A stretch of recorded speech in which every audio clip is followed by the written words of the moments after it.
បាទសូមគោរពបងប្អូនជនជាតិខ្មែរទាំងអស់ព្រះសង្ឃជាទីសក្ការៈបងប្អូនយុវជនយុវតីដែលមានគំនិតជានិយមហើយកំពុងតែនិយមលេង Facebook ជាទីរាប់អានថ្មីនេះបញ្ហាការប៉ះទង្គិចគ្នារវាងកងកម្លាំងសន្តិសុខដែលពុំប្រកបដោយវិជ្ជាជីវៈត្រឹមត្រូវជាមួយនឹងពួកបងប្អូនបាតកោអហិង្សាខ្មែរយើងដែលទើបតែមានកើតឡើងពេលថ្មីនេះបញ្ជាក់ឲ្យឃើញថាគឺជាភាពដល់កមួយដែលជនជាតិខ្មែរយើងពុំអាចទ្រាំបានហើយក៏ជាមេរៀនដ៏ល្អមួយសម្រាប់ពួកកងសន្តិសុខសាលាក្រុងភ្នំពេញដែលបានប្រើ system ជាកុម្មុយនីសណាក្នុងការគ្រប់គ្រងកងកម្លាំងសន្តិសុខទាំងនោះណាមិននៅក្រោមក្រសួងមហាផ្ទៃគឺនៅក្រោមសាលាក្រុងហើយដែលសាលាក្រុងបានបញ្ជាឲ្យ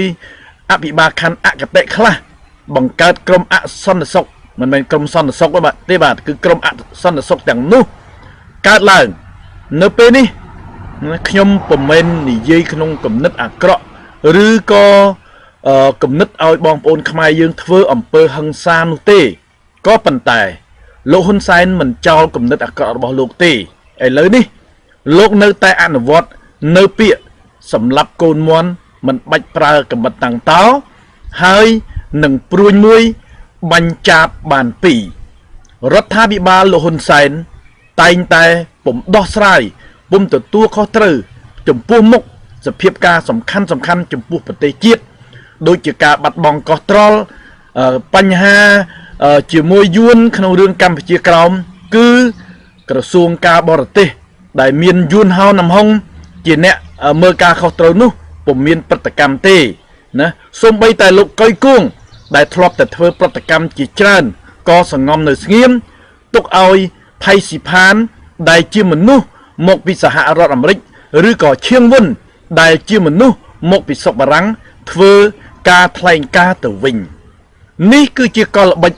របស់លោកហ៊ុនសែនដែលអនុវត្តនៅពាក្យដូចខ្ញុំនិយាយអញ្ចឹងសម្រាប់កូនមន់មិនបាច់ប្រើកម្រិតតាំងតោនិងព្រួញមួយបាញ់ចាប់បានពីរគឺរបបហ៊ុនសែនអាចតម្រូវចិត្តយួនបាទស្ថានទូតយួនណាពីរអាចចាប់ចងឬក៏អាចរកលេសដើម្បីដាក់ទោសចំពោះតំណាងរាស្ត្រសង្គ្រោះជាតិដែលគ្រាន់តែធ្វើឬក៏ចូលរួមការធ្វើបដកម្មទាមទារនៅអ្វីមួយនេះជាកលល្បិចដ៏អាក្រក់របស់ជនកុម្មុយនីសដែលកើតឡើងតាំងពីឆ្នាំ1970 1975ជាពិសេសតាំងពី7មករាឆ្នាំ1979លោកហ៊ុនសែនកំពុងតែធ្លាក់នៅក្នុងអន្ទាក់របស់យួនក៏ដូចជាប៉ុលពតដែលធ្លាក់ក្នុងអន្ទាក់របស់យួនដែលខ្លួនបានចងមិត្តជាមួយនឹងយួននៅរហូតដល់ឆ្នាំ75បានបណ្ដោយឬក៏បានចេញច្បាប់អនុញ្ញាតឲ្យយួនដឹកប្រជាជនយួនទៅប្រទេសវានៅឆ្នាំ1975ដែលខ្ញុំយល់ថានៅឆ្នាំ1970លោកលន់នល់បានដេញយួនចេញអស់ពីស្រុកបាត់ទៅហើយហេតុអ្វីក៏ឆ្នាំ1975រដ្ឋាភិបាលយួនហាណូយពួកយៀកុងបានមកនិយាយចរចាជាមួយនឹងពួកប៉ុលពតណាដើម្បីដឹកប្រជាជនយួនចេញអស់ពីប្រទេសកម្ពុជាបានន័យថាគឺភ្នាក់ងារសម្ងាត់របស់ពួកយួនយៀកុងដែលបង្កប់នៅក្នុងជួរលោកលន់នល់ត្រូវពួកយួនបញ្ជូនទៅស្រុកវាវិញនៅឆ្នាំ1975ដោយមានបងប្អូនខ្មែរចិនខ្លះទៅជាមួយផងបែរមកពីកលេចមើលសភាពការនៅក្នុងការធ្វើបដកម្មនិងការប៉ះទង្គិចគ្នាគឺពួកអភិបាលខណ្ឌអគតិទាំងឡាយដែលពុំបានទៅរៀនសូត្រនៅសាលាភូមិន្ទរដ្ឋបាលគឺបានចូលធ្វើការជាអភិបាលខណ្ឌនៅជាមេប៉ូលីសមេ PM ឬក៏មេសន្តិសុខតាមរយៈបកពួកនោះបានរៀបចំកលល្បិចបាទកលល្បិចយ៉ាងណាដើម្បីព្រោះឈាមដាក់ហើយចោទប្រកាន់ទៅលើគណៈបកសង្គ្រោះជាតិខ្ញុំគ្រាន់តែសូមបញ្ជាក់ប្រាប់អស់លោកថាប្រសិនបើខ្ញុំនិយាយម្ដងហើយប្រសិនបើប្រធានគណៈបកសង្គ្រោះជាតិលោកសំនឹងស៊ីលោកកឹមសុខាមានអាក្រក់មានគំនិតអាក្រក់ដោយលោកហ៊ុនសែនម្លេះសំនៅពេលនេះឈាមខ្មែរនឹងហូរបាត់ទៅហើយណាហូរកាន់តែច្រើនឡើងបាត់ទៅហើយក៏ប៉ុន្តែអស់លោកទាំងនោះបានដឹងពីកលល្បិច របស់ពួកហ៊ុនសែនជាពិសេសពួកអភិបាលខណ្ឌអគតិខ្លះដែលមានយួនបង្កប់នៅក្នុងក្រសួងមហាផ្ទៃបានលួចធ្វើអំពើខ្លះដែលសូម្បីតែហ៊ុនសែនពុំបានដឹងផងក៏ដូចជានៅក្នុងរបបប៉ុលពតដែលពួកឆ្លូតមូលដ្ឋាននៅក្នុងរបបនោះបានសម្លាប់អ្នក17មេសានៅទីបំផុតនួនជាខៀវសំផនក៏ហាក់ដូចជាមិនដឹងដូច្នេះហើយលោកហ៊ុនសែនដើម្បីគេឈ្មោះរបស់លោកដើម្បីឲ្យលោករួចគិតកិច្ចផុតពីតុលាការអន្តរជាតិខ្លះនោះលោកគួរតែពិចារណាម្ដងទៀតហើយពិនិត្យមើលសកម្មភាពអភិបាលខណ្ឌជាពិសេសអភិបាលក្រុងដែលធ្វើទៅតាមតែអំណាចឬតាមតែអំពើចិត្តរបស់ខ្លួនពុំសមស្របទៅតាមច្បាប់ទម្លាប់ទេកងពលកងសមត្ថកិច្ចកងកម្លាំងរបស់រដ្ឋាភិបាលហ៊ុនសែនគឺស្ថិតនៅលើមេបញ្ជាក៏ដូចជារបបប៉ុលពតដែលស្ថិតនៅលើអង្គការដូចនេះដែរគេពុំបានយកច្បាប់មកអនុវត្តទេគេធ្វើអ្វីដើម្បីតម្រូវចិត្តមេរបស់គេដែលមេរបស់គេពោពេញដោយទ្រព្យសម្បត្តិពោពេញដោយមាសប្រាក់លុយដុល្លារចាយពុំខ្វះចំណែកឯពួកគេជាពិសេសពួកប៉ូលីសទាហានជាពលទាហានជាពលប៉ូលីសត្រឹមសាក់2សាក់3រស់យ៉ាងវេទនាបើគុំតែលក់ដីបើគុំតែប្រពន្ធរស់ស៊ីឬក៏ដើរមធ្យោបាយពុករលួយខ្លះនោះក៏ពួកនោះពុំបានរស់ដែរអ្វីដែលបកសង្គ្រោះជាតិធ្វើគឺក្នុងដំណាក់កាលអហិង្សាទាំងអស់អ្វីដែលកើតឡើងគឺកើតឡើងដោយកម្លាំងប្រជាជនព្រោះខ្ញុំធ្លាប់និយាយហើយថាខ្មែរណាក៏អាចធ្វើអំពើអាក្រក់បានដែរដែលពិបាកគឺអំពើល្អបើអ្នកវាយគេឈឺគេនឹងវាយអ្នកវិញក៏ប៉ុន្តែនៅពេលនេះរដ្ឋាភិបាលហ៊ុនសែនក្រោមគំនិតបរិវារដ៏កំហួចណារបស់ពួកគាត់នោះណាបានរៀបចំកលល្បិចអន្ទាក់ជាពិសេសកលល្បិចយួនហាណូយយួនយេកុងក្នុងការបង្កប់គ្រឿងអាវុធខ្លះទម្លាក់និងធ្វើឲ្យកម្លាំងប្រជាជនពុះពោឡើងហើយក៏វាយតបនៅក្នុងនោះក៏មានកងកម្លាំងបង្កប់របស់អភិបាលខណ្ឌដើម្បីធ្វើយ៉ាងណាឲ្យសភាពការកាន់តែអាក្រក់ឡើងនិងចាប់តំណាងរាស្ត្រហើយដើម្បីបំបែកស្ថានភាពណាបំបែកស្ថានភាពបន្ថយសកម្មភាពដើម្បីតម្រូវចិត្តយួន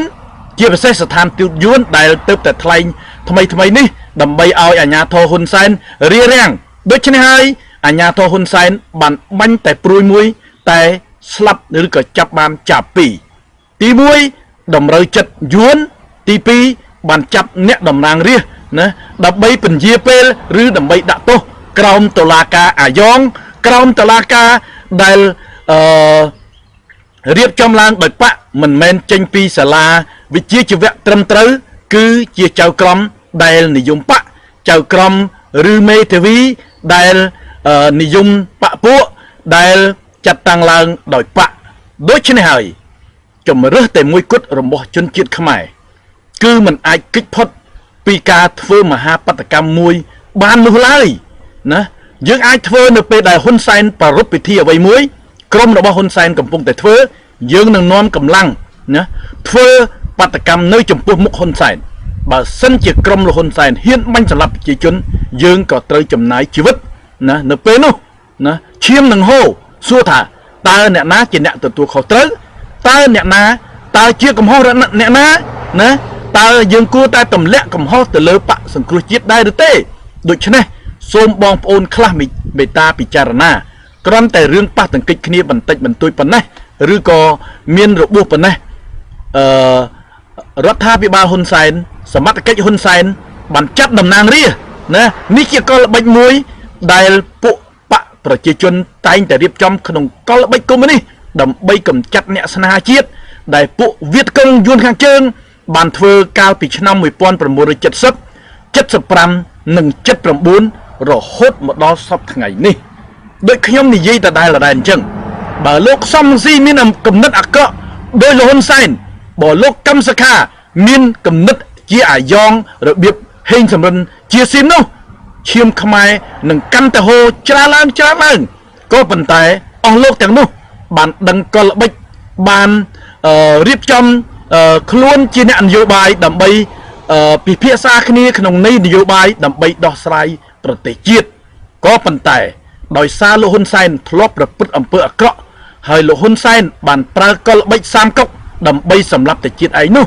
លោកហ៊ុនសែនប្រៀបបាននឹងមនុស្សម្នាក់ដែលកំពុងតែជិះលើខ្នងខ្លាហក់ពីលើខ្នងខ្លានឹងត្រូវយួនខ្លាយួនខំហើយនឹងត្រូវទទួលការដាក់ទោសជាទម្ងន់ពីប្រជាជនខ្មែរជំរឿសតែមួយគត់របស់លោកហ៊ុនសែនគឺលោកហ៊ុនសែនគួរតែណាបដូរគំនិតដើម្បីរក្សាពូជអម្បូររបស់គាត់ឲ្យមានសភាពថ្លៃថ្នូរឬក៏សភាពមួយដែលប្រជាជនអាចអនុគ្រោះបានគឺលោកហ៊ុនសែនត្រូវធ្វើពលកម្មបង្ហាញថាលោកក៏ពំពេញចិត្តយួនដោយការលោកធ្វើពីឆ្នាំ1970ឬ75ជាមួយប៉ុលពតដែរបើលោកសំងំធ្វើបែបនេះលោកនឹងជួបរឿងសន្តិនិកកម្មមួយដែលមិនអាចគេចផុតជាពិសេសតុលាការអន្តរជាតិ ICC ជាមួយគ្នានេះដែរខ្ញុំគ្រាន់តែសូមជម្រាបថា